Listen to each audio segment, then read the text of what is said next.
नमस्कार दोस्तों, स्वागत है आपका हमारे YouTube चैनल जरधारी क्लासेस में। दोस्तों, Uttarakhand exam model paper series में आज हम यहाँ पे डिस्कस करने वाले हैं उत्तराखंड एग्जाम मॉडल पेपर 3 का पार्ट 2। मॉडल पेपर 3 का पार्ट 1 हम पिछली वीडियो में चर्चा कर चुके हैं, जिसमें हमने टोटल 50 क्वेश्चन वहाँ पे कवर किए थे। और इस मॉडल पेपर 3 के जो नेक्स्ट 50 क्वेश्चन है वो आज हम इस वीडियो में चर्चा करेंगे। दोस्तों, हम यहाँ पे प्रत्येक क्वेश्चन को डिटेल्स यहाँ पे एक्सप्लेन करने की कोशिश करते हैं, ताकि आपको एक क्वेश्चन के साथ साथ आपके 3 या 4 क्वेश्चन यहाँ पे कवर हो सकें। तो चलिए दोस्तों, आज की वीडियो शुरू करते हैं। दोस्तों, तो आज का फर्स्ट क्वेश्चन यानी मॉडल पेपर 3 का ये 51वां क्वेश्चन है। 50 क्वेश्चन हम पिछली वीडियो में डिस्कस कर चुके हैं, ठीक है। तो 51वां क्वेश्चन है यहाँ पे, सहारा मरुस्थल किस महाद्वीप में स्थित है। तो ये सहारा मरुस्थल है, ये है अफ्रीका महाद्वीप में स्थित। वैसे जो सहारा मरुस्थल है इसका कुछ भाग, कुछ ही हिस्सा इसका एशिया महाद्वीप में भी पड़ता है, लेकिन मुख्य रूप से ये अफ्रीका महाद्वीप में स्थित है। तो बी ऑप्शन यहाँ पे सही आंसर हो जाएगा। सहारा मरुस्थल किस महाद्वीप में है, तो ये है आपका अफ्रीका महाद्वीप में। क्वेश्चन नंबर 52 है यहाँ पे, वाणिज्यिक फसलों के लिए मूल्य समर्थन संचालन को लागू करने के लिए केंद्रीय नोडल एजेंसी है। अब देखो यहाँ पे पहले वाणिज्यिक फसलें क्या होती है। वाणिज्यिक फसलें कहते हैं नकदी फसलों को, जैसे गन्ना हो गया, तंबाकू हो गया, तिलहन हो गया, कपास हो गया। ये सारी वाणिज्यिक फसलें हैं, यानी जो व्यावसायिक फसलें होती है, जो व्यवसाय में काम आती है, उन्हीं को वाणिज्यिक फसलें या नकदी फसलें कहा जाता है। तो वाणिज्यिक फसलों के लिए मूल्य समर्थन संचालन को लागू करने के लिए जो केंद्रीय नोडल एजेंसी है वो है यहाँ पे NAFED, यानी ए ऑप्शन यहाँ पे सही आंसर हो जाएगा क्वेश्चन नंबर 52 का। अब देखो NAFED क्या होती है, इसके बारे में थोड़ा डिटेल्स आपको बताते हैं। NAFED की फुल फॉर्म होती है national agriculture cooperative marketing federation of India, यानी राष्ट्रीय कृषि सहकारिता विपणन संघ। इसकी स्थापना होती है 1958 में। और इसका कार्य क्या है, जो ये NAFED जो केंद्रीय एजेंसी है, ये किसानों से अनाज खरीदती है न्यूनतम समर्थन मूल्य पर, यानी MSP पर। MSP के बारे में आपने कई बार सुना होगा। MSP होता है न्यूनतम समर्थन मूल्य। इस पर ये अनाज खरीदती है किसानों से और उसको स्टोर करती है। अब जो किसानों से अनाज खरीदा गया है वो कार्य तो इसका है, NAFED का है, लेकिन उस अनाज को बाजार तक कौन पहुंचाता है, तो वो पहुंचाता है FCI, ठीक है। तो FCI का काम है अनाज को बाजार तक पहुंचाना, जबकि NAFED का काम है कि MSP यानी न्यूनतम समर्थन मूल्य पर किसानों से अनाज खरीदना। उसके बाद यहाँ पे देखो नाबार्ड क्या है, तो नाबार्ड एक क्या है, राष्ट्रीय कृषि और ग्रामीण बैंक है नाबार्ड, जिसकी स्थापना 1982 में हुई। और यहाँ पे जो सी ऑप्शन है TRIFED, यानी tribal cooperative marketing federation of India, ये एक क्या है, जनजातीय समुदाय के संबंध में एक संघ है। तो चारों ऑप्शन आपको यहाँ पे क्लियर हो गए, आपको चारों ऑप्शन यहाँ पे समझ में आ गए होंगे। क्वेश्चन नंबर 53 है यहाँ पे, भारतीय संसद किस सिद्धांत पर आधारित है। तो जो भारतीय संसद है ये यहाँ पे द्विसदनीय विधानमंडल पर आधारित। सी ऑप्शन यहाँ पे क्वेश्चन नंबर 53 का सही आंसर हो जाएगा। ये द्विसदनीय विधानमंडल क्या होता है, जहां पर विधायिकी में 2 सदन होते हैं, यानी संसद में भारत में क्या है, 2 सदन है। कौन सदन है, कौन कौन सदन है, लोकसभा और राज्यसभा। राज्यसभा संसद का उच्च सदन है, जबकि लोकसभा संसद का क्या है, निम्न सदन है। तो इसे ही कहते हैं, जहां पर 2 सदन है उसे कहते हैं द्विसदनीय विधानमंडल। तो भारतीय संसद क्या है, द्विसदनीय विधानमंडल पर आधारित है। तो सी ऑप्शन यहाँ पे सही आंसर हो जाएगा क्वेश्चन नंबर 53 का। क्वेश्चन नंबर 54 है यहाँ पे, विश्व में सबसे लंबी महाद्वीपीय पर्वत श्रेणी कौन सी है। तो जो विश्व की सबसे लंबी महाद्वीपीय पर्वत श्रेणी है वो है यहाँ पे एंडीज पर्वत श्रेणी। और ये एंडीज पर्वत श्रेणी दक्षिण अमेरिका में स्थित है। अब देखो कई बार इस प्रकार से भी क्वेश्चन आता है कि जो विश्व की सबसे लंबी महाद्वीपीय पर्वत श्रेणी है एंडीज, उसकी सबसे ऊंची चोटी कौन सी है, तो वो है वहां पे माउंट एकांकगुआ, ठीक है, माउंट एकांकगुआ, जो कि क्या है, एंडीज पर्वत श्रेणी की सबसे ऊंची चोटी है। और इस माउंट एकांकगुआ की ऊंचाई कितनी है, तो 6960 मीटर। तो ये भी एग्जाम की दृष्टि से काफी इंपॉर्टेंट है, जो आपको जरूर नोट करनी है। एकांकगुआ जो कि एंडीज पर्वत श्रेणी की सबसे ऊंची चोटी है, और जो एक एंडीज पर्वत श्रेणी ये सबसे लंबी महाद्वीपीय पर्वत श्रेणी है विश्व की। आगे बढ़ते हैं क्वेश्चन नंबर 55 की ओर। महात्मा गांधी राष्ट्रीय रोजगार गारंटी योजनाओं में महिलाओं का न्यूनतम अनुपात क्या होना चाहिए। तो महात्मा गांधी राष्ट्रीय रोजगार गारंटी योजना यानी मनरेगा में जो महिलाओं का न्यूनतम अनुपात होना चाहिए वो होना चाहिए 30%। बी ऑप्शन यहाँ पे सही आंसर हो जाएगा। अब देखो ये मनरेगा यानी महात्मा गांधी राष्ट्रीय रोजगार गारंटी योजना के बारे में जान लेते हैं। मनरेगा इसकी स्थापना कब, यानी पारित कब किया गया? सबसे पहले वैसे ये नरेगा था पहले, ठीक है, ये मनरेगा नहीं था पहले, ये था नरेगा, NREGA, जिसको पारित किया गया था 2005 में। और इसको लॉन्च कब किया गया, इस योजना को, नरेगा योजना को, वो किया गया 2 फरवरी 2006 को नरेगा योजना को लॉन्च किया गया। और वर्ष 2009 में इस नरेगा योजना का नाम बदलकर क्या रखा गया? मनरेगा रखा गया। क्या रखा गया? मनरेगा, यानी महात्मा गांधी राष्ट्रीय रोजगार गारंटी योजना। आगे बढ़ते हैं क्वेश्चन नंबर 56 की ओर। वायुमंडल की किस परत में समस्त मौसमी घटनाएं होती है? तो वायुमंडल की यहाँ पे क्षोभमंडल जो परत है उसमें समस्त मौसमी घटनाएं होती है। ए ऑप्शन यहाँ पे क्वेश्चन नंबर 56 का सही आंसर हो जाएगा। अभी मौसमी घटनाएं क्या है? जैसे कोहरा हो गया, बादल, बारिश, तूफान, ये सारी मौसमी घटनाएं कहाँ होती है? क्षोभमंडल में होती है। अब देखो, क्षोभमंडल है जो सबसे क्या है, निचली परत है वायुमंडल की। उसके बाद आता है समताप मंडल, उसके बाद मध्यमंडल आता है, उसके बाद तापमंडल या जिसको आयन मंडल भी कहते हैं, और उसके बाद सबसे बाहर आता है बहिर्मंडल। तो क्षोभमंडल वो क्या है? सबसे निचली परत है वायुमंडल की, जहां पे क्या होती है? समस्त मौसमी घटनाएं होती है। नेक्स्ट क्वेश्चन यहाँ पे क्वेश्चन नंबर 57। अब देखो, एक और बात बता दें आपको कि ऐसे ही जैसे आपको ये मॉडल पेपर यहाँ पे प्रोवाइड किए जा रहे हैं, ऐसे ही 12 मॉडल पेपर आपके लिए बनाए गए हैं, जिसका लिंक आपको इस वीडियो के डिस्क्रिप्शन में मिल जाएगा। तो उस लिंक के माध्यम से ऐसे ही 12 मॉडल पेपर आप वहां से ले सकते हैं उस लिंक के माध्यम से। और आपको बता दें, ये जो मॉडल पेपर आपके लिए बनाए जा रहे हैं, ये यूके 888 के पैटर्न पर आधारित हैं। और विशेषकर जो एग्जाम होने वाले हैं कुछ ही महीनों बाद, जैसे वीडियो हो गया, वीपीडी हो गया, समूह है, उन पेपरों को देखकर ये मॉडल पेपर आपके लिए तैयार किए गए हैं। और हमारा टारगेट है कि आपको यहाँ पे 30+ मॉडल पेपर आपको प्रोवाइड कराने हैं। तो बढ़ते हैं यहाँ पे क्वेश्चन नंबर 57 की ओर। उत्तराखंड राज्य के किस जनपद की सीमा राज्य के 7 जनपदों के साथ सीमा बनाती है? यानी 7 जनपदों के साथ है, तो वो है आपकी पौड़ी गढ़वाल जनपद, जो कि उत्तराखंड राज्य के 7 जनपदों के साथ सीमा बनाता है। वो कौन कौन से जनपद है? तो पूर्व में हो गया अल्मोड़ा नैनीताल, पश्चिम में हो गया हरिद्वार देहरादून, 4 हो गए, और उत्तर में हो गया टिहरी रुद्रप्रयाग चमोली, तो 3 उत्तर में हो गए। तो 4 और 3 कितना हो गया? टोटल 7 जनपदों से क्या करता है? पौड़ी गढ़वाल जनपद सीमा बनाता है, जो कि किसी भी जनपद द्वारा बनाए गए सर्वाधिक जनपदों से सीमा है उत्तराखंड राज्य में। तो पौड़ी गढ़वाल सर्वाधिक 7 जनपदों से यहाँ पे सीमा बनाता है। आगे बढ़ते हैं क्वेश्चन नंबर 58 की ओर। कामेट पर्वत शिखर की ऊंचाई है। तो जो कामेट पर्वत शिखर है, ये उत्तराखंड का दूसरा सबसे ऊंचा पर्वत शिखर है, जिसकी ऊंचाई है 7,756 मीटर। बी ऑप्शन यहाँ पे सही आंसर हो जाएगा। अब देखो, उत्तराखंड की सबसे ऊंची चोटी कौन है? तो वो है नंदा देवी, जिसकी ऊंचाई कितनी है? 7,817 मीटर, जबकि कामेट की कितनी है? 7,756 मीटर। तो सबसे ऊंची कौन है? नंदा देवी, और दूसरा कौन है? कामेट पर्वत शिखर। क्वेश्चन नंबर 59 है, यहाँ पे सही युग्म का चयन कीजिए। तो यहाँ पे ग्लेशियर है, और ये स्थान है कि कौन कौन से स्थान पे, यानी कौन कौन से जनपदों में वो स्थित हैं। तो गंगोत्री ग्लेशियर बिल्कुल सही है, उत्तरकाशी जनपद में स्थित है, और गंगोत्री ग्लेशियर उत्तराखंड का सबसे बड़ा ग्लेशियर है। मिलम ग्लेशियर ये आपका पिथौरागढ़ के मुनस्यारी में बिल्कुल सही है। मिलम ग्लेशियर जो कि कुमाऊं का सबसे बड़ा ग्लेशियर माना जाता है।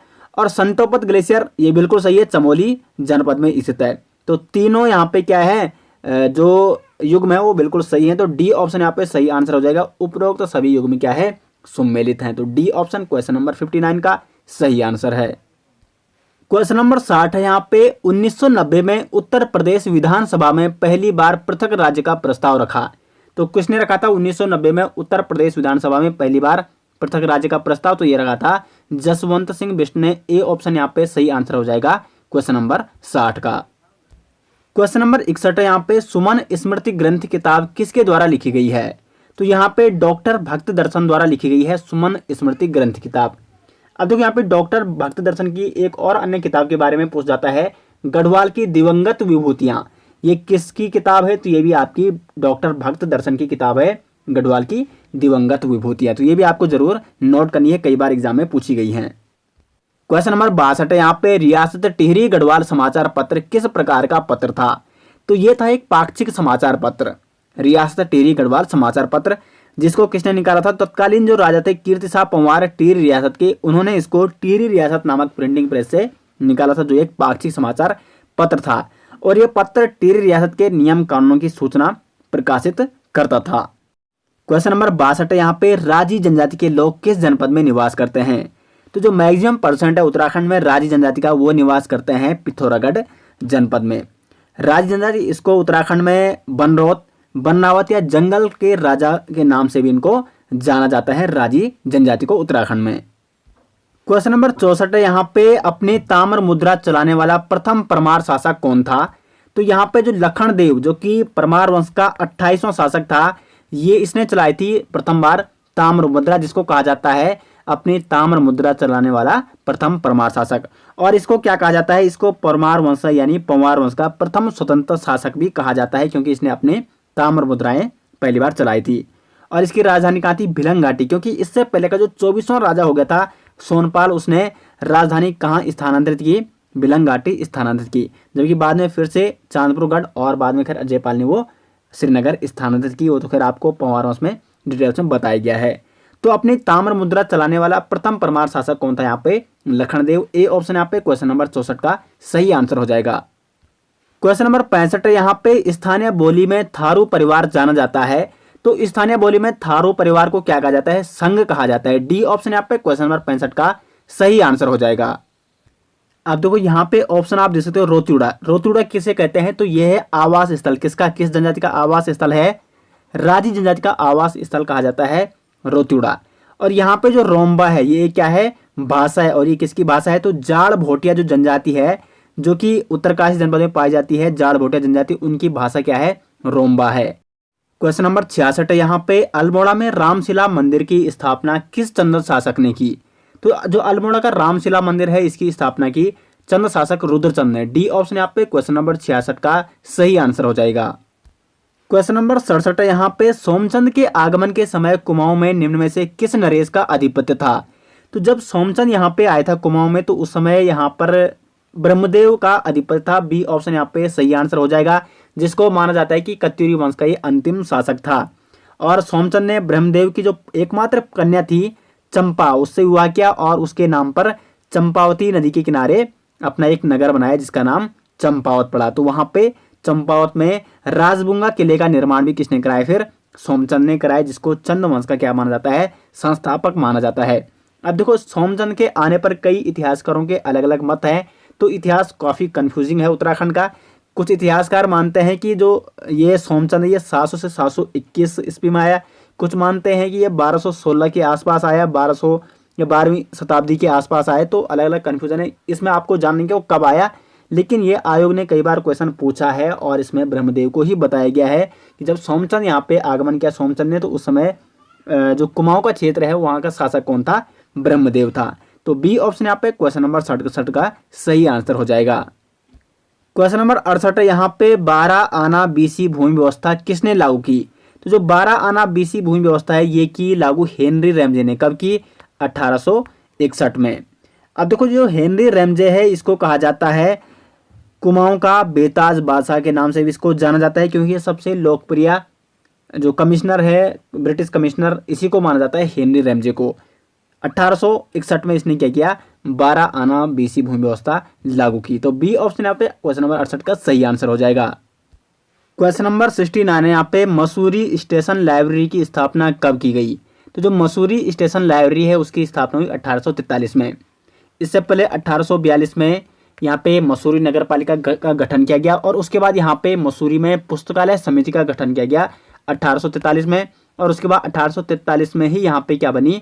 मसूरी स्टेशन लाइब्रेरी की स्थापना की गई। तो बी ऑप्शन यहाँ पे क्वेश्चन नंबर 69 का सही आंसर हो जाएगा।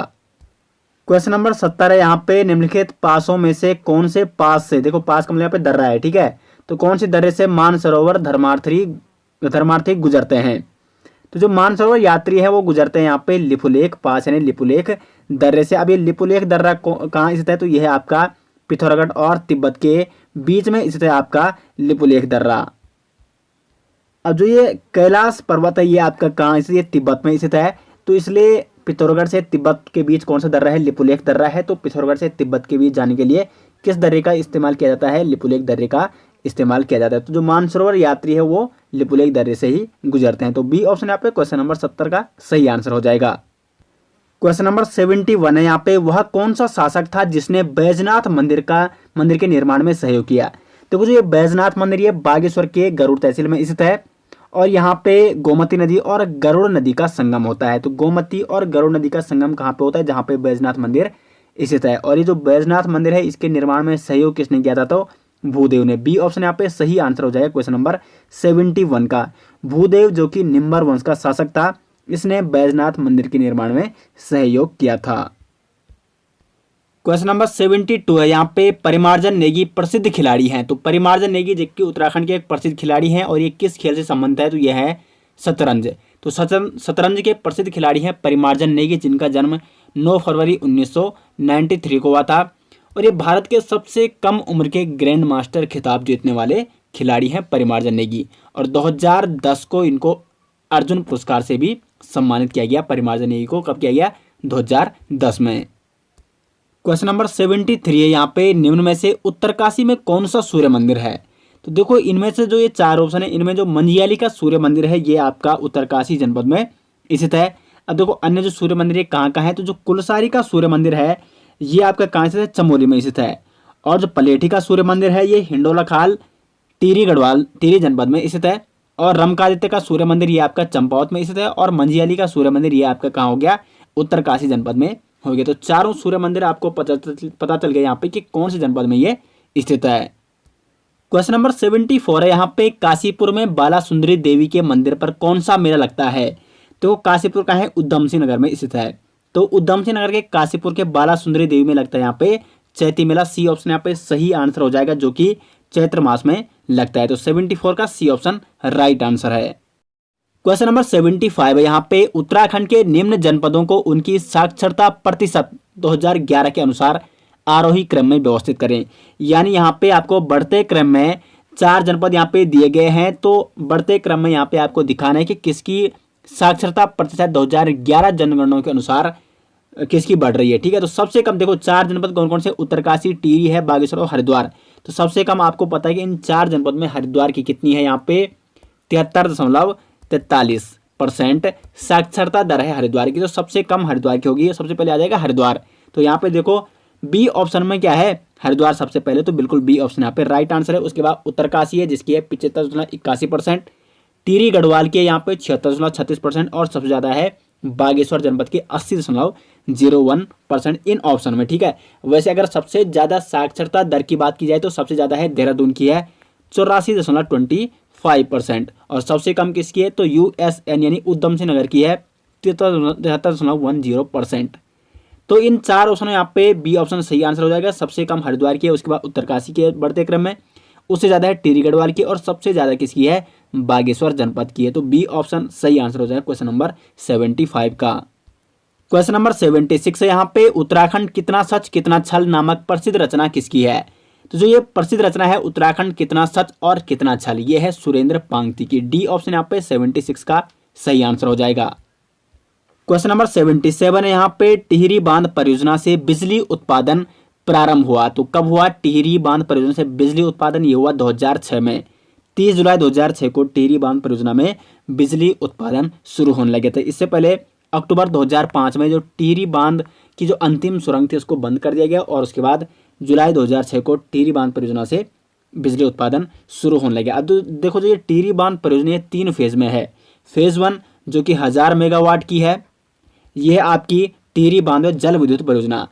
फेज 2 है, ये भी 1000 मेगावाट की है और इसका नाम है टिहरी पंप स्टोरेज प्लांट। और तीसरी है 400 मेगावाट की, जो कि क्या है? कोटेश्वर बांध परियोजना है और टोटली हो जाती है आपकी 2400 मेगावाट की आपकी टिहरी बांध परियोजना। टिहरी बांध और डोबरा चांटी पुल एक स्पेशल वीडियो मैंने इन दोनों टॉपिकों में बना रखी है, तो आप सर्च कर सकते हो टिहरी बांध बाई जरधारी क्लासेस, सबसे ऊपर आ जाएगा। ठीक है, तो 77 का यहाँ पे सी ऑप्शन सही आंसर है। क्वेश्चन नंबर 78 है, यहाँ पे निम्न में से किसे उत्तराखंड सेवा का अधिकार आयोग का आयुक्त नियुक्त किया गया है? तो उत्तराखंड सेवा का अधिकार आयोग का आयुक्त नियुक्त किया गया है अनिल रतूड़ी को। बी ऑप्शन यहाँ पे सही आंसर हो जाएगा। अनिल रतूड़ी जो कि उत्तराखंड पुलिस में महानिदेशक यानी DGP रह चुके हैं और वो आप क्या है? उत्तराखंड सेवा का अधिकार आयोग में आयुक्त नियुक्त हैं। तो बी ऑप्शन यहाँ पे सही आंसर हो जाएगा। दोस्तों यहाँ पे देखो ये मॉडल पेपर 3 आज कंप्लीट होने वाला है, तो इसके जो 100 क्वेश्चन है इसमें से आपका स्कोर कितने रहा, यानी 100 में से आपको खुद कितने नंबर आ रहे हैं आपके, जरूर कमेंट बॉक्स में बताएं ताकि पता चल सके किस लेवल की आपकी तैयारी चल रही है और धीरे धीरे हम जो मॉडल पेपर है उनका लेवल यहाँ पे बढ़ा सकें। और ऐसे ही अगर आपको 12 मॉडल पेपर चाहिए यूकेट्रपीएससी के पैटर्न पर आधारित जो कि आगामी एग्जाम है, वीडियो के लिए काफ़ी महत्वपूर्ण है, तो इस वीडियो के डिस्क्रिप्शन में आपको लिंक मिल जाएगा, वहाँ से आप ऐसे ही 12 मॉडल पेपर ले सकते हैं PDF माध्यम में। तो नीचे लिंक दे रखा है इस वीडियो के डिस्क्रिप्शन में। आगे बढ़ते हैं क्वेश्चन नंबर 79 की ओर। क्वेश्चन नंबर 79 है, उत्तराखंड के ऋषिकेश में जानकी सेतु पुल का निर्माण किया गया है, इसका लोकार्पण कब किया गया? तो जो उत्तराखंड के ऋषिकेश में जो ये जानकी सेतु पुल है, इसका निर्माण किया गया है उत्तराखंड के ऋषिकेश में गंगा नदी पर। और ये कौन कौन से स्थानों को जोड़ता है? तो मुनि की रेती और स्वर्गाश्रम को जोड़ता है, ये भी आपको जरूर नोट करना है। और इसका उद्घाटन किया गया 20 नवंबर 2020 को। डी ऑप्शन यहाँ पे सही आंसर है। 20 नवंबर 2020 को उस समय के जो तत्कालीन मुख्यमंत्री थे CM त्रिवेंद्र सिंह रावत, उन्होंने 20 नवंबर 2020 को जानकी सेतु पुल का उद्घाटन किया। अब देखो जो जानकी सेतु पुल है इसकी लंबाई कितनी है? तो 346 मीटर है, ये भी काफ़ी इंपॉर्टेंट है। उद्घाटन कब किया गया? 20 नवंबर 2020 को। और ये गंगा नदी पर है और मुनि की रेती और स्वर्गाश्रम को ये जोड़ता है। तो ये सारी चीज़ें आपको जानकी सेतु पुल के बारे में नोट होनी चाहिए, क्योंकि करंट अफेयर्स की दृष्टि से यहाँ से क्वेश्चन बन सकते हैं और किसी भी टाइप के क्वेश्चन यहाँ पे बन सकते हैं। क्वेश्चन नंबर 80 है यहाँ पे, भारुचुकी प्रपात भारत के किस राज्य में स्थित है? तो जो भारुचुकी प्रपात है ये भारत के कर्नाटका राज्य में स्थित है। ए ऑप्शन यहाँ पे सही आंसर हो जाएगा। बेंगलुरु से लगभग 130 किलोमीटर दूर है यहाँ पे भारुचुकी प्रपात, जो कि कर्नाटक राज्य में स्थित है। ए ऑप्शन यहाँ पे क्वेश्चन नंबर 80 का सही आंसर है। क्वेश्चन नंबर 81 यहाँ पे, औरंगजेब की मृत्यु हुई थी। तो जो औरंगजेब था उसकी मृत्यु हुई थी यहाँ पे 1707 में। सी ऑप्शन यहाँ पे सही आंसर हो जाएगा। 1707 में औरंगजेब की मृत्यु हुई थी, जो कि शाहजहां का पुत्र था। देखो औरंगजेब के बारे में एक क्वेश्चन विशेषकर बनता है, गुरु तेग बहादुर जो कि सिख गुरु थे, उनकी हत्या किसने की थी? तो औरंगजेब ने गुरु तेग बहादुर की हत्या कराई थी। तो 81 का यहाँ पे सी ऑप्शन सही आंसर है। क्वेश्चन नंबर 82 है यहाँ पे, भारतीय संविधान की 8वीं अनुसूची संबंधित है। तो इसका सी ऑप्शन यहाँ पे सही आंसर हो जाएगा। आधिकारिक भाषाओं से संबंधित है भारतीय संविधान की 8वीं अनुसूची, जिसमें 22 भाषाओं को रखा गया है और ये आधिकारिक भाषाओं से संबंधित है 8वीं अनुसूची। आगे बढ़ते हैं क्वेश्चन नंबर 83 में, थायमिन की कमी के परिणाम से हो सकता है बेरी स्क्रूई नपुंसकता या रिकेटस। देखो थायमिन किसको कहा जाता है? विटामिन बी को कहा जाता है थायमिन। और विटामिन बी या थायमिन की कमी से कौन सा रोग होता है? तो वो होता है बेरी। ए ऑप्शन यहाँ पे सही आंसर हो जाएगा। अब देखो यहाँ पे जो स्क्रूई रोग है ये किसकी कमी के कारण होता है? तो विटामिन सी की कमी के कारण होता है स्क्रूई रोग। और रिकेटस किसकी कमी के कारण होता है? तो विटामिन डी की कमी के कारण होता है रिकेटस, जिसको सूखा रोग भी कहा जाता है। आगे बढ़ते हैं क्वेश्चन नंबर 84, भारतीय कृषि में योगदान के लिए प्रथम वर्ल्ड एग्रीकल्चर प्राइज किसे प्रदान किया गया है? तो प्रथम वर्ल्ड एग्रीकल्चर प्राइज यहाँ पे प्रदान किया गया है SS स्वामीनाथन को। सी ऑप्शन यहाँ पे सही आंसर हो जाएगा। और ये विश्व के पहले व्यक्ति हैं जिनको प्रथम वर्ल्ड एग्रीकल्चर प्राइज दिया गया है। और इनको ये प्राइज कब दिया गया है? तो 26 अक्टूबर 2018 को इनको इस प्राइज से सम्मानित किया गया था। और ये हरित क्रांति के जनक कहे जाते हैं, क्योंकि इन्होंने भारत में हरित क्रांति की शुरुआत की 1966-67 में प्रथम हरित क्रांति की शुरुआत हुई थी। आगे बढ़ते हैं क्वेश्चन नंबर 85 है यहाँ पे, पालघाट गलियारा किन दो राज्यों को जोड़ता है? तो जो पालघाट गलियारा है यहाँ पे सी ऑप्शन सही आंसर हो जाएगा। केरल एवं तमिलनाडु को जोड़ता है पालघाट गलियारा। क्वेश्चन नंबर 86 है यहाँ पे, ग्राम पंचायत सदस्यों। अब देखो जो विशेषकर वीडियो एग्जाम की तैयारी कर रहे हैं उनके लिए इस टाइप के क्वेश्चन काफ़ी इंपॉर्टेंट है, क्योंकि अधिकांशतः क्या होता है जिस चीज़ का एग्जाम है उस टाइप के क्वेश्चन ज़्यादा पूछ जाते हैं। तो ग्राम सभा, ग्राम पंचायत, पंचायत संबंधी राज, ये टॉपिक एक दिन मैं आपको कवर कराऊंगा। लेकिन इससे संबंधित जो भी आपको यहाँ पे मॉडल पेपर में MCQ दिए जाते हैं वो आपको अच्छे से समझने हैं, क्योंकि उनके बारे में काफ़ी डिटेल्स यहाँ पे बताने की कोशिश करता हूँ। तो विशेषकर जो वीडियो की तैयारी कर रहे हैं उनके लिए ये क्वेश्चन काफ़ी इंपॉर्टेंट है। इस टाइप के क्वेश्चन तो पूछे ही जाएंगे। तो 86 है यहाँ पे, ग्राम पंचायत सदस्यों की योग्यता भारतीय संविधान के किस अनुच्छेद में वर्णित है? तो 243F में ये वर्णित है। इसमें ये बताया गया है कि जो ग्राम पंचायत सदस्य हैं उनकी योग्यता और अयोग्यता क्या है। तो बी ऑप्शन यहाँ पे सही आंसर हो जाएगा। अब देखो जो अदर ऑप्शन है अनुच्छेद 243E, इसमें पंचायत की अवधि के बारे में बताया गया है, अवधि के बारे में, पंचायत की अवधि के बारे में। और 243F हो गया, अयोग्यता के बारे में बताया, योग्यता और अयोग्यता किसकी? ग्राम पंचायत सदस्यों की योग्यता या अयोग्यता। 243 जी है, इसमें बताया गया है पंचायतों की शक्तियां और उनके उत्तरदायित्वों के बारे में बताया गया है 243 जी में। और जो अनुच्छेद 243 एच है, इसमें बताया गया है पंचायतों द्वारा कर लगाने की शक्ति। कुल मिला के पंचायतों के कर के बारे में इसमें बताया गया है। तो चारों ऑप्शन आपके यहाँ पे कवर हो गए हैं। एक और क्वेश्चन यहाँ से ये प्रकार बन सकता है, इस प्रकार से 243 ए में ये वर्णित है, ये काफी इंपॉर्टेंट है। प्रत्येक राज्य में पंचायतों का गठन किया जाए, लेकिन जिन राज्यों में जनसंख्या कितनी है 20 लाख से कम है, उनमें पंचायतों का गठन नहीं हो सकता है। तो कुल मिला के इस टाइप का भी क्वेश्चन बन सकता है कि पंचायतों के गठन के लिए राज्यों की जनसंख्या कितने से ऊपर होनी चाहिए, तो वो होनी चाहिए 20 लाख से अधिक होनी चाहिए उस राज्य की जनसंख्या, तभी वहां पे पंचायतों का गठन किया जा सकता है। क्वेश्चन नंबर 87 यहाँ पे निम्नलिखित में से भारत के किस पठार का निर्माण ज्वालामुखी विस्फोट से हुआ है? तो इसका यहाँ पे बी ऑप्शन सही आंसर हो जाएगा। जो दक्कन का पठार है, इसका निर्माण हुआ है ज्वालामुखी विस्फोट से, जिसको विशाल प्रायद्वीपीय पठार भी कहा जाता है भारत का। तो बी ऑप्शन यहाँ पे क्वेश्चन नंबर 87 का राइट आंसर है। आगे बढ़ते हैं क्वेश्चन नंबर 88 में, न्यूनतम मजदूरी अधिनियम कब पारित किया गया? तो जो न्यूनतम मजदूरी अधिनियम है, इसको 1948 में पारित किया गया। और ये जो ये अधिनियम है, ये मजदूरी की न्यूनतम दरों को नियत करता है, यानी मजदूरों को दी जाने वाली जो मजदूरी का निर्धारण करता है वो कौन करता है? न्यूनतम मजदूरी अधिनियम, जिसको 1948 में पारित किया गया था। आगे बढ़ते हैं क्वेश्चन नंबर 89 है यहाँ पे, उत्तरी अमेरिका को एशिया से अलग करने वाली प्रमुख जल संधि है। तो जो बेरिंग जल संधि है यहाँ पे, ये अलग करती है उत्तरी अमेरिका को एशिया से अलग। अब देखो यहाँ पे जो अन्य संधि है जिब्राल्टर संधि, ये क्या करती है? अटलांटिक महासागर और भूमध्य सागर को अलग करती है। जबकि मलक्का जो जल संधि है, ये करती है प्रशांत महासागर और हिंद महासागर को अलग। अब देखो इसमें कई बार क्या होता है, मलक्का जो ये जल संधि है, इसमें कई बार ऑप्शन में ये दे देता है कि ये चीन सागर और अंडमान सागर को अलग करती है। तो जो चीन सागर वो प्रशांत महासागर का ही एक हिस्सा है, जबकि जो अंडमान सागर है वो हिंद महासागर का ही एक हिस्सा है। तो प्रशांत व हिंद महासागर को अलग करती है या चीन सागर और अंडमान सागर को अलग करती है, तो एक ही बात है। अब आप समझ गए, क्योंकि चीन सागर है वो प्रशांत महासागर का एक हिस्सा है और अंडमान सागर ये आपका हिंद महासागर का एक हिस्सा है। तो इनको कौन करती है अलग? मलक्का जल संधि। आगे बढ़ते हैं क्वेश्चन नंबर 19 है यहाँ पे, क्वेश्चन नंबर 90, कौन व्यक्ति हाल ही में HDFC बैंक के नए मुख्य सूचना अधिकारी? देखो CIO पूछा गया यहाँ पे, CEO और CIO पे कभी कंफ्यूज नहीं होना है।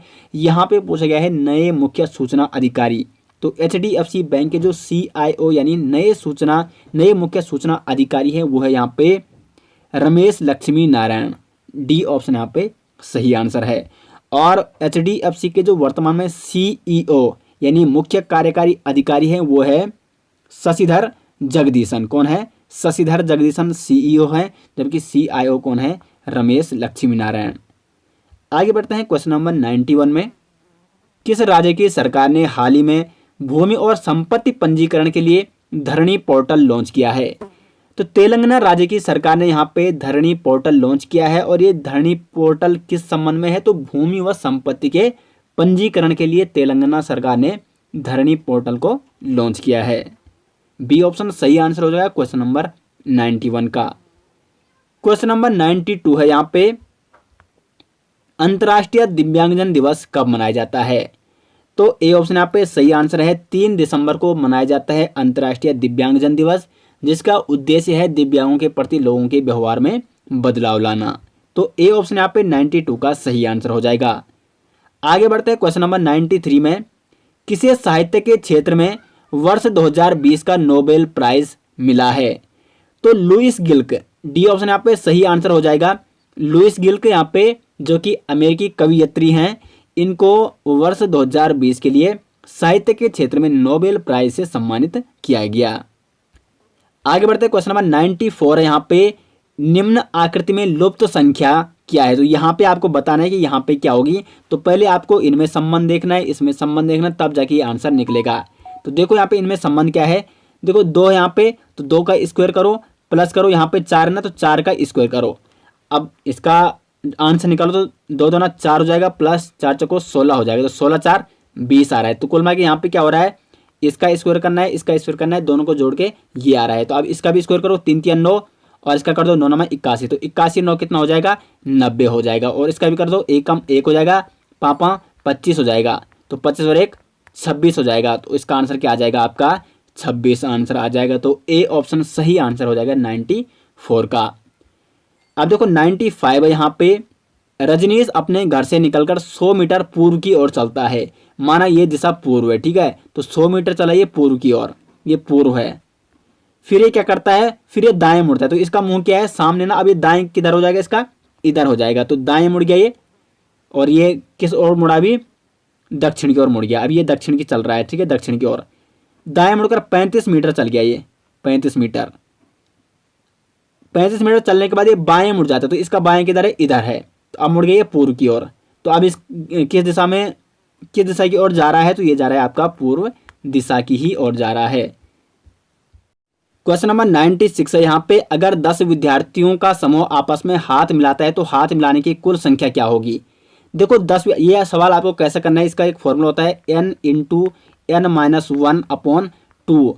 तो n का मतलब है जितने यहाँ पे क्या है विद्यार्थी हैं। तो 10 इंटू 10 माइनस 1 अपॉन 2 करो। तो पहले कोष्टक में है तो ये 16 होगा। तो 10 माइनस 1, ठीक है, ये क्या हो जाएगा, 10 इंटू 10 माइनस 1 कितना है, 9 बट्टे क्या हो जाएगा, 2 हो जाएगा। तो 10 इंटू 9 क्या हो जाएगा, 90 अपॉन 2 इक्वल टू 45 हो जाएगा। तो कुल मिला के इसका आंसर क्या हो जाएगा, 45। फॉर्मूला आपको ध्यान रखना। देखो मैं आपको यहाँ पे पहले 2 व्यक्ति जब आपस में हाथ मिलाएंगे, कितनी बार हाथ मिलेंगे, एक ही बार तो मिलेगा हाथ। क्योंकि जब 2 व्यक्ति आपस में हाथ मिला रहे हैं तो हाथ कितनी बार मिल रहा है, एक ही बार मिल रहा है। तो देखो यहाँ पे 2 का निकालते हैं, ठीक है। तो फॉर्मूला क्या है यहाँ पे, n माइनस 1 बट्टे 2। तो 2 रखो यहाँ पे, 2 गुणा 2 माइनस 1 बट्टे 2। तो 2 माइनस 1, तो ये आंसर आ जाएगा 2 गुणा 2 माइनस 1 आ जाएगा बट्टे 2। तो 2 कम 2 बट्टे 2। तो क्या आंसर क्या आया, 1। यानी अगर हम 2 व्यक्तियों का निकालते हैं तो एक बार हाथ मिलता है। तो 10 विद्यार्थियों का निकालेंगे तो हाथ कितनी बार मिलेगा, 45 बार मिलेगा। क्वेश्चन नंबर 97 यहाँ पे। एक कार रैली में विजय, देखो एक रैली हो रही है, ठीक है, कार रैली, उसमें जो विजय है वो विपिन के पीछे है। विजय क्या है यहाँ पे, विपिन के पीछे है, ये बी से विपिन है, ठीक है, परंतु सुकुमार से आगे हैं। यहाँ पे सुकुमार है, जो विजय है वो विपिन से तो पीछे है, लेकिन सुकुमार से ये आगे है। अब ये विपिन रवि से पीछे है, ठीक है, विपिन है जो रवि से पीछे है, परंतु विजय से बिल्कुल आगे है। नारायण बीच में, नारायण यहाँ पे बीच में हो, क्योंकि 2 आगे हो गए 2 बीच में हो गए। तो इन सब में सबसे आगे कौन है, तो सबसे आगे कौन है, आर यानी रवि। तो क्या हो जाएगा सही आंसर, डी ऑप्शन। कितना आसान है क्वेश्चन निकालना, कई स्टूडेंट्स में कंफ्यूज होते हैं। तो आपको देखो क्वेश्चन आपको अच्छे से समझना है और उसके बाद उसी के अकॉर्डिंग क्या करना है, स्टेप बाय स्टेप उसको सॉल्व करते जाना है। तो 97 का डी ऑप्शन यहाँ पे सही आंसर है। क्वेश्चन नंबर 98 यहाँ पे। 6 दोस्त दीपक, रोहित, सचिन, प्रीत, रेखा और सोनी एक वृत्ताकार पथ पर बैठे हैं। रेखा सोनी के दाएं तथा दीपक और सोनी के बीच बैठी है। अब देखो ये सवाल कैसे होगा, ये आपने वृत्त बनाना है और क्वेश्चन को अच्छे से पढ़ लेना है। यहाँ पे क्या दिया गया है, रेखा सोनी के दाएं हैं। तो जो रेखा है वो सोनी, ये सोनी है, अंदर की उन्होंने मुंह कर रखा है, तो इसके दाएं है रेखा, तथा दीपक और सोनी के बीच में। देखो रेखा है और सोनी के दाएं तथा दीपक और सोनी के बीच में है। तो ये दीपक है, सोनी है, रेखा यहाँ पे हो गई। रोहित और सचिन के बीच प्रीति बैठी है। तो ये हमने रोहित यहाँ पे मान लिया, यहाँ पे सचिन मान लिया और यहाँ पे मान ली प्रीति,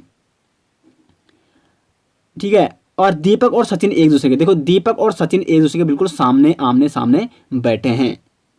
दीपक के ठीक दाएं कौन है, तो दीपक के ठीक दाएं कौन हो जाएगा, रोहित हो जाएगा। तो यहाँ पे बी ऑप्शन सही आंसर होगा 98 का। शब्दकोश के अनुसार निम्न में से कौन सा शब्द चौथे स्थान पर होगा, 99 है यहाँ पे। तो देखो चौथे स्थान पर कौन होगा, इसमें SAN SAN SAN सब में SAN है, लेकिन जो चौथा वर्ड है वो इसमें S है, बल्कि इसमें क्या है, A है, इसमें C है और इसमें C है। तो सबसे पहले तो ये आएगा क्योंकि इसमें A है, और उसके बाद C वाले आएंगे और सबसे लास्ट कौन आएगा, S वाला आएगा। तो A ऑप्शन यहाँ पे सही आंसर हो जाएगा। संस्कृत क्या आ जाएगा, चौथे स्थान पर आ जाएगा, क्योंकि इसमें चौथा शब्द क्या है, S है, जो A और C के बाद आता है। आज का लास्ट क्वेश्चन यहाँ पे क्वेश्चन नंबर 100। घड़ी की मिनट व घंटे वाली सुई के बीच 1 मिनट में बनने वाला कोण का मान कितना होगा। अब देखो इसमें क्या है, इसमें थोड़ा जो ये है ना ऑप्शन, इसमें थोड़ा गड़बड़ी हो गई है। 6 डिग्री नहीं होगा, 5.5 डिग्री होगा। कैसे होगा मैं बताता हूँ अभी। जो मिनट की सुई है वो 1 मिनट में कितने डिग्री का कोण बनाती है। देखो मिनट की सुई पूरा जब 1 घंटा यानी 60 मिनट घूमती है तब वो 360 डिग्री घूमती है। 60 मिनट का चक्का लगाने पर 360 डिग्री का कोण बनाती है, तो 1 मिनट में बनाएगी 360/60 यानी इससे कटा 6 डिग्री का। 1 मिनट में मिनट की सुई 6 डिग्री का कोण बनाती है। तो अगर यहाँ पे क्वेश्चन इस प्रकार होता है कि मिनट की सुई 1 मिनट में कितने डिग्री का कोण बनाती है, तब तो 6 डिग्री होता है। लेकिन क्वेश्चन पूछा गया है सुई के बीच यानी घंटे वाली सुई और मिनट वाली सुई के बीच 1 मिनट में बनने वाला कोण कितना होगा। तो देखो मिनट की सुई ने बना दिया 6 डिग्री, ठीक है, लेकिन घंटे की सुई पे भी फर्क पड़ेगा ना। जब मिनट की सुई 1 मिनट आगे बढ़ेगी तो कुछ ना कुछ डिग्री जो घंटे की सुई भी आगे बढ़ेगी। तो घंटे की सुई का निकालते हैं। घंटे की सुई यहाँ पे पूरा 12 जब घंटे होते हैं तो 360 डिग्री घूमती है, यानी 1 घंटे में ये घूमेगी 360/12 यानी 30 डिग्री 1 घंटे में, ठीक है। तो 1 घंटे का मतलब 60 मिनट में 30 डिग्री घूमती है घंटे की सुई, तो 1 मिनट में घूम जाएगी 30/60 यानी 1/2। तो 1 मिनट में घंटे की सुई 1 मिनट में घंटे की सुई क्या करती है 1/2 डिग्री घूमती है, जबकि मिनट की सुई 1 मिनट में कितना घूमती है 6 डिग्री। तो 6 डिग्री तो मिनट की सुई घूमी, लेकिन घंटे की सुई भी कितना घूम गई, आधा डिग्री घूम गई। तो 6 में से आधा गया, कितना हो गया 5.5। तो 5.5 डिग्री का कोण बनेगा 1 मिनट के अंतर्गत घड़ी और मतलब घड़ी के मिनट और घंटे वाली सुई में। तो सी ऑप्शन यहाँ पे सही आंसर, मतलब 6 डिग्री नहीं है, ठीक है, यहाँ पे 5.5 होगा।